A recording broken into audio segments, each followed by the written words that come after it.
Agarang tulong mula sa pamahalaan at iba pang sektor ang hinihiling ngayon ng mga tindero at tindera sa pampublikong palengke ng Science City of Muñoz, Nueva Ecija matapos matupok ng malaking sunog ang kanilang mga pwesto at paninda noong madaling araw ng Linggo, Hunyo 28. Tinatiyang nasa 17 million pesos ang halaga ng mga ari-ariang naabo sa insidente na nagdulot ng matinding dagok sa kabuhayan ng daan-daang maliliit na negosyante na umaasa sa araw-araw na kita mula sa kanilang mga tindahan. Ayon sa ulat, nagsimula ang sunog bandang 2:00 ng madaling araw at mabilis na kumalat sa malaking bahagi ng pampublikong palengke. Umabot pa ito sa ikatlong alarma bago tuluyang naapula ng mga rumisponding bombero bandang 6:40 ng umaga. Bagamat walang naitalang nasawi o nasugatan sa insidente, halos wala nang naisalbang paninda at kagamitan ang maraming tindero, dahilan upang mangamba sila kung paano muling magsisimula ng kanilang kabuhayan. Marami sa mga apektadong negosyante ang umaasa ngayon sa agarang ayuda at suporta mula sa lokal na pamahalaan upang makabangon mula sa malaking pagkalugi na dulot ng sunog. Inaasahan namang magsasagawa ng masusing assessment ang pamahalang lungsod upang matukoy ang lawak ng pinsala at maihanda ang mga kinakailangang programa at tulong para sa mga naapektuhang tindero at kanilang pamilya. Samantala, patuloy pang iniimbestigahan ng Bureau of Fire Protection o BFP ang pinagmulan ng sunog at ang eksaktong halaga ng pinsalang idinulot nito. Ang insidente ay muling nagbigay diin sa kahalagahan ng paghahanda sa mga sakuna at ng agarang pagtugon upang matulungan ang mga maliliit na negosyanteng nawalan ng pinagkukunan ng kabuhayan dahil sa trahedya.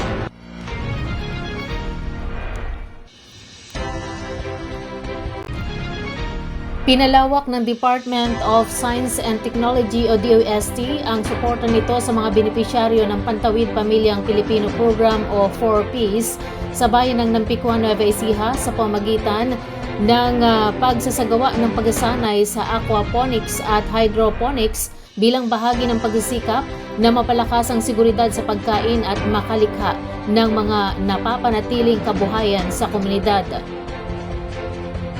Sa pangunguna ng DOST Provincial Science and Technology Office o DOST-PSTO Nueva Ecija, isinagawa ang pagsasanay upang mabigyan ang mga kalahok ng praktikal na kaalaman at kasanayan sa makabagong teknolohiya sa produksyon ng pagkain na angkop kahit sa limitadong espasyo at may kakayahang makayanan ang epekto ng pagbabago ng klima.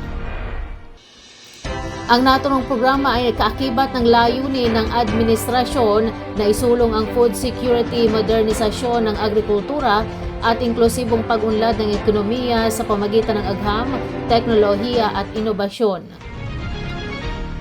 Naging tagapagsalita sa pagsasanay si Dr. Christopher Pascual ng Department of Agriculture, Biosystems, Engineering ng Central Luzon State University na nagbahagi ng mahahalagang kaalaman hinggil sa mga prinsipyo, benepisyo at tamang paggamit ng aquaponics at hydroponics. Ipiliwanag ni Dr. Pascual na ang dalawang teknolohiyang ito ay nagbibigay daan sa episyenteng pagtatanim ng mga gulay at iba pang pananim kahit sa maliliit na espasyo habang mas mababa rin ang konsumo sa tubig kumpara sa tradisyonal na pamaraan ng pagsasaka. Sa pamagitan ng mga lecture at interaktibong talakayan, natutunan ng mga benepisyaryo ang makabagong pamaraan ng pagtatanim na maaaring makatulong upang matugunan ang pangailangan ng kanilang pamilya sa pagkain at magsilbing alternatibong pinagkukunan ng dagdag na kita. Bukod dito, tinuruan din ang mga kalahok kung paano magtatag, magpatakbo at magpanatili ng aquaponics at hydroponics systems upang higit nilang mapakinabangan ang mga teknolohiyang ito bilang pangmatagalang kabuhayan sa harap ng mga hamon na dulot ng climate change. Ayon sa DOST Nueva Ecija, bahagi ang naturang aktibidad ng patuloy nitong programa na maghatid ng mga siyensa at teknolohiyang makatutulong sa mga komunidad upang mapataas ang produktibidad at mapabuti ang kalidad ng pamumuhay ng mga mamamayan. Sa pagbibigay ng makabagong kaalaman at kasanayan sa mga benepisyaryo ng 4Ps, layunin ng DOST na makabuo ng mas matatag na kabuhayan, mapalakas ang lokal na produksyon ng pagkain at makapag-ambag sa pagsusulong ng sapat na supply ng pagkain at inklusibong kaunlaran sa bansa. Aktibo na ang mga Barangay Health Workers o BHW sa Cabanatuan City sa pagpapalaganap ng tamang impormasyon tungkol sa mga programa at serbisyong hatid ng Philippine Health Insurance Corporation o PhilHealth, matapos silang sumailalim sa isang espesyal na pagsasanay na naglalayong ilapit ang mga benepisyaryo ng ahensya sa bawat komunidad. Isinagawa ang 3 araw na Social Health Insurance Education Series o SHINES sa Santa Rosa, Nueva Ecija. Ninalahukan ng piling Barangay Health Workers o BHWs, Barangay Nutrition Scholars o BNS at Barangay Population Officers mula sa iba't ibang barangay ng Cabanatuan City.